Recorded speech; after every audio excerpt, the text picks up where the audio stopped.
Hey everyone, what is up? Thank you guys so much for checking out my very first YouTube video. This is something I've been waiting to do for a very long time. It's been on my to-do list for forever, so I decided I need to just jump in and finally do it. So thank you for checking it out. If you like what you see in the next few minutes, please feel free to go ahead and drop the video a like and then subscribe, and then you can come back and see all the videos that I will be posting in the future. So for my very first video, guys, I decided I wanted to just review a deck. It's not necessarily a guide because I wouldn't say that I'm an expert at this deck that I'm going to end up reviewing, but hopefully will help you understand what the general purposes of the deck, while also at the same time just giving my opinion on it. And do I think it's fun? Do I think it's viable? Should it be something that you're playing if you want to push for legend? Things like that. So with that, let's just jump into it. So the deck that I want to review is this small spell mage, or Cyclone Mage, as a lot of people will call it. To start out, I just want to start with basically the deck list. This is the deck list that I was running when I decided to try this deck out, and it felt pretty good. I know that a lot of people are doing some different things, so they'll run Cobalt Spellkins, and then if they are running that, since that is a dragon, they'll follow that up with an Arcane Breath so they can get more Discover, and then have more spells that they get to generate, which then makes Mana Giant cheaper, which makes sense.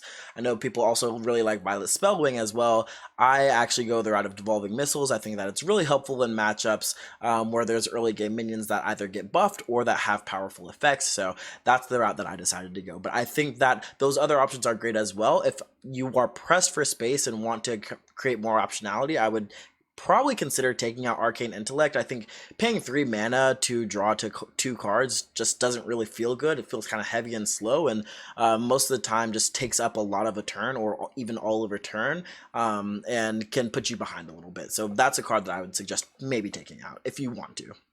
So overall, I would say some broad lessons learned from this deck. I think that the very first thing that I would want to throw out there that was lesson learned for me is that at the end of the day, this is a tempo deck. I think that people get very caught up in the idea of the fact that Mage is a very spell-oriented class. They have great spells that do great things, so they want to play all the spells every turn. But I think that's what ends up losing people a lot of games with this deck. At the end of the day, you want to be pushing for tempo. You want to be creating stuff on the board and generating threats, and then eventually, hopefully, having a knockout punch with your Mana Giant and Conjurer's Calling, or other cards that are going to create big boards that are hard for your opponents to deal with. Prioritizing tempo over value is probably a key concept that was a point of learning for me. So I know one big mistake that I was making when I first started playing this deck was I was holding on to my Sorcerer's Apprentice all day, just hoping to find the right value spot.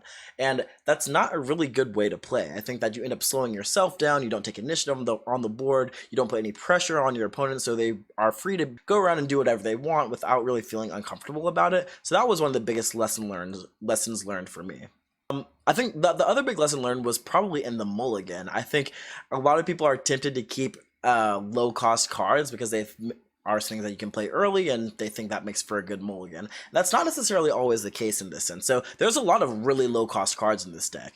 Parsing through which ones are worth keeping and which ones aren't is like a pretty key skill for playing this deck, I think. So Lab Partner is of course always a keep. Astromancer Solarian, pretty often to almost always a keep. Sorcerer's Apprentice, keep. But there are some pretty ambiguous cards, so things like Evocation, which people do think is a keep, but in my personal opinion probably isn't, or something like Wand Thief, which in my opinion definitely isn't a keep, especially in a class that's not Rogue, where you're able to combo it pretty easily. I think Wand Thief is very hard to play in the early stages of the game without sacrificing some sort of board advantage or tempo, so I think that's not a keep. So I think that really understanding the matchups and understanding what's good in the early game with this deck is something that's going to come with time. But yeah, overall, I would say that this deck, if I was just going to give my overall thoughts, I think it's a strong deck. I think it's competitive. I think that if you're looking to push to Legend with something, this deck can absolutely do it. There's a reason why it's at the top of the meta, and there's a reason why a lot of top tier players are playing the deck.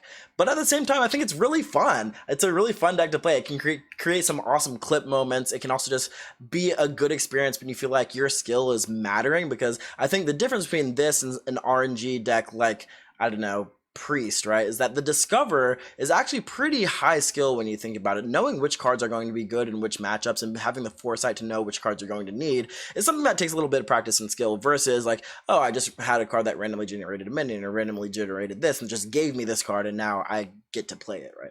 That's just my personal perspective though. But again, I think that the deck is fun. I think that this is kind of what Hearthstone is all about, right? There's a little bit too much RNG for my personal taste, but so long as RNG is a part of the game, the way that it occurs in this deck, I think is actually really fun, and people that are playing against it are always in the game and feel like they get the opportunity to play the game. At least that's my experience, so that's how I feel. But overall, this deck is an A+ deck to me. It feels like really good to play and doesn't feel oppressive to play against, and adds a really strong element of fun to the game while also preserving the skill element as well. So with that in mind, I have a couple of games that kind of showcase this deck a little bit. One that's against a Paladin and one that's against a Priest. I think hopefully that gives you an idea of generally how I view the deck as it's supposed to be played. But let me know what you think in the comments if you have questions about some play that I made, or if you just want to say, Sean, you're Papega, this play was awful, go ahead and feel free to drop that in there as well. But guys, that's gonna be it. Thank you so much for checking out this video. I hope you guys enjoy the footage from the stream that I had with this deck that showcases a couple of games,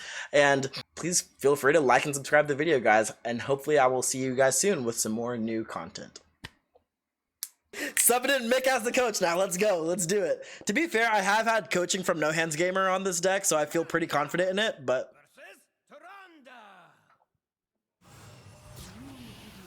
Also, ignore the 40% win rate at the bottom right. That's just with this deck in particular. I've played like 200 games with this deck, and I'm definitely above 40% win rate. Priest? I don't think I need Devolving Missiles.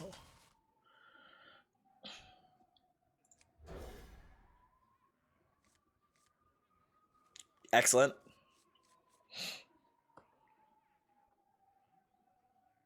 Oh, sorry, Drake, I didn't see what you said. Like I said, there was an out. One potential was sacrificing the conduit, even though it's heartless. Even though it's heartless. Oh, I also see what you did there, Draco. I see you.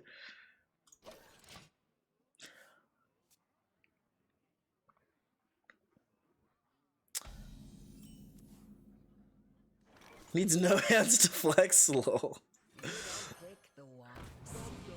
Oh, dude, if that was evocation, oh. It's coming down on me. Thank you, my friend. We always tempo out the Shinvala here.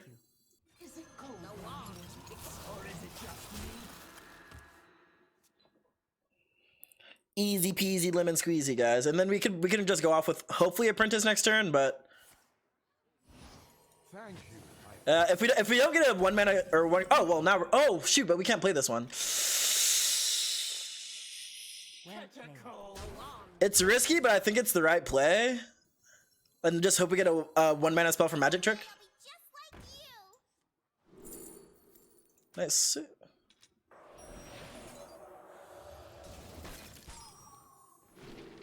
Ugh, these suck. I don't want to freeze anything else, so let's do this. Brilliant. Short. 40% win rate with no. No. This wasn't the deck I was playing with no hands. I was playing this like I practiced briefly before quals, and that's why this is like this. Obviously.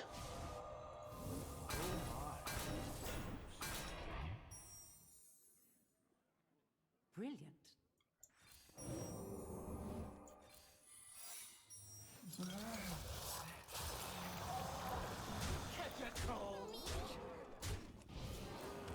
I'm gonna hold on to this because I want to keep the board space open for another 5/5. MPV, hey, what's up? That's my boy. MPV, how are you, man? It's coming down on me. It's what I like misery. Ah! Thank you. It is finished. I didn't even have lethal, but okay.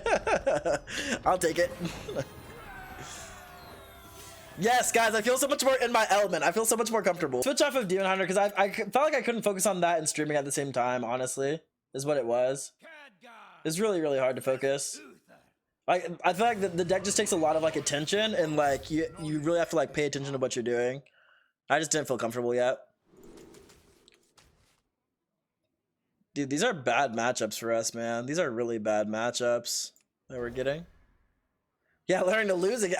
Okay, all right, MPV. Listen here, okay? Let me tell you a little something, all right, buddy? But hey, you're not wrong.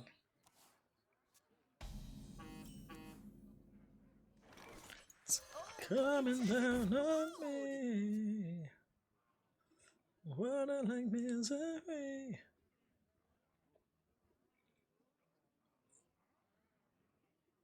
Yeah, maybe I just don't know that matchup very well, but I don't tend to do very well against paladins, actually. Reporting for duty. Ooh, that's a good card. You don't pick the one. Ooh, imagine getting another Solarian off of this.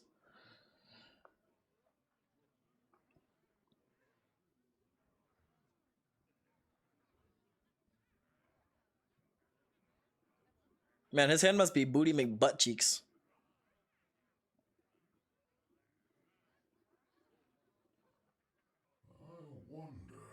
I wonder too, my guy. Do try to keep yourselves alive. Hello? Oh, it says explode!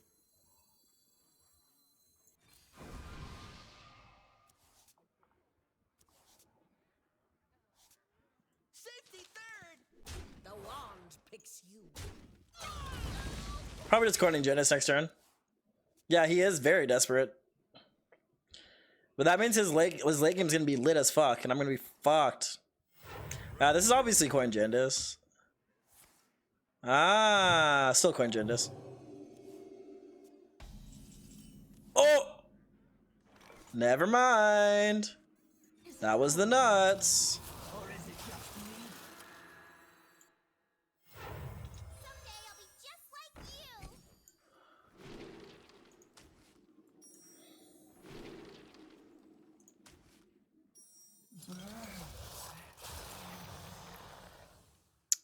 Yeah, I guess I play tempo here. You know, take candle. Because then I can just play my Mana Giant next turn, right?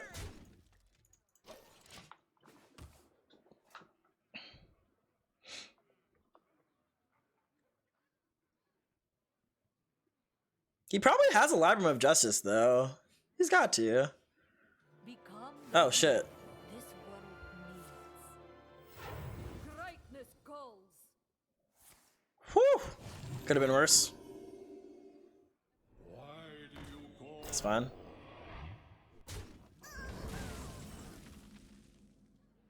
I actually think Jandis is better than Mana Giant here. What makes something real? It's more total stats. So annoying. I hate getting this card, dude. It's so lame. Safety third! Do we kill this?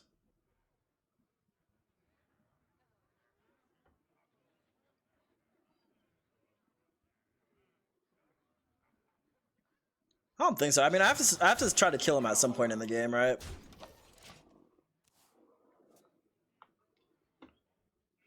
What a like misery.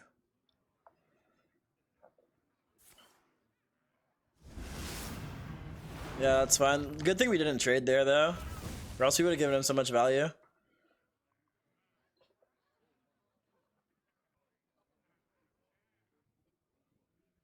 Bum bum bum bum bum bum bum bum bum bum. I must have slain. Lame.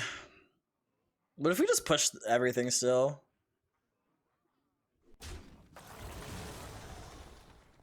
Cause I could probably find freezes and stuff. Oh, that's so good.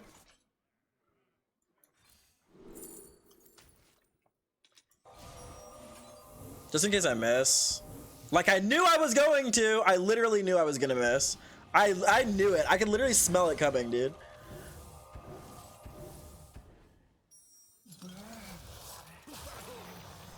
I smelled that coming. I actually smelled it coming.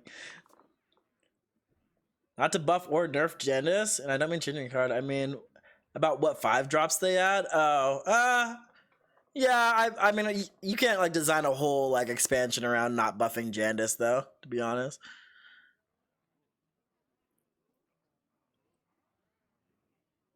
Let me think. Dude, I'm so 5-head for taking that second devolving missiles, dude. Holy shit. I must have slain 100. Why though?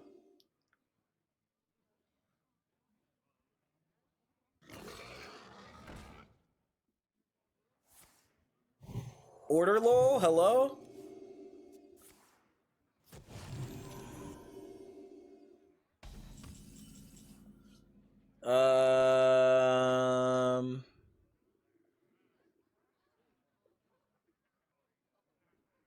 Kind of want to draw.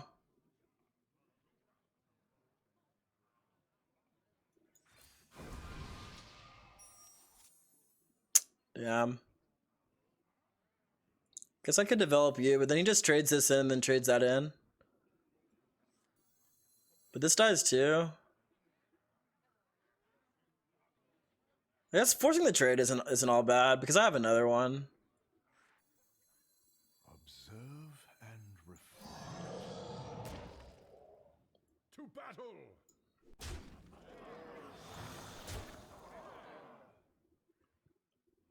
I actually think we make this trade for him because I don't want him to trade it into the 4 attack minion.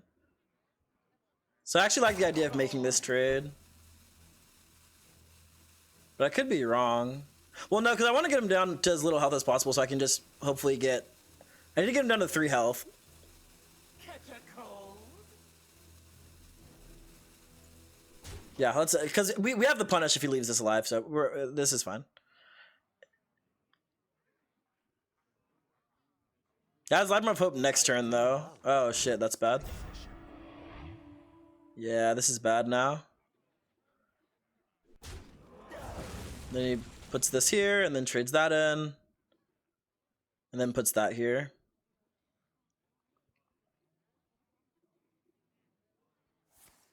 Oh! Hi. That's not at all what I expected to see.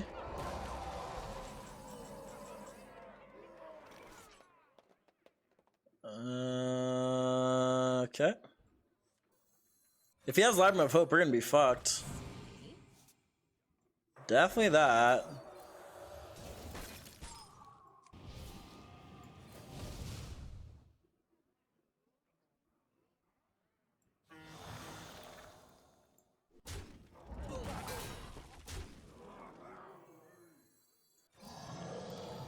Contest the Library of Hope.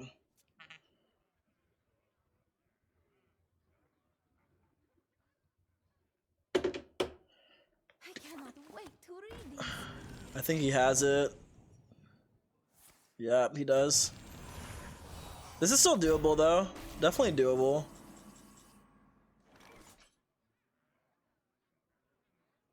Five, 4, 2. If we go ping, let's do this first. See if we can find lethal just off the bat here.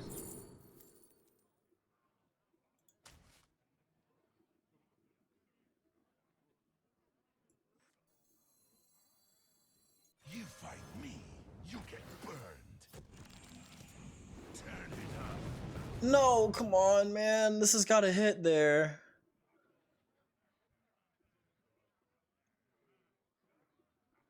Guess I'll Cyclone this turn. It's probably my best chance. The wand picks you. The wand picks you. Yeah, this is my best chance.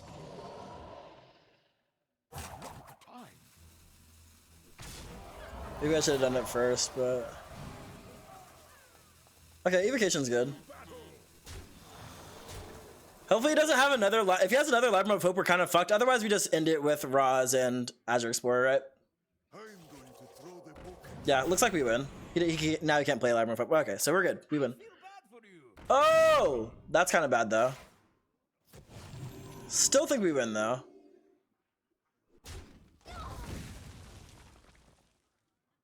Do we? Yeah, we still win. GG's. Because we just go yoink yoink, push face. Okay, yeah, good job, guys. To battle. Wake up.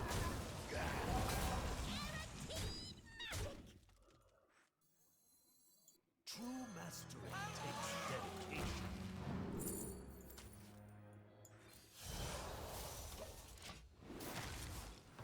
dedication. GG's. Good stuff, guys. Good stuff. Needed that dub. It was getting a little, barren of dubs in here.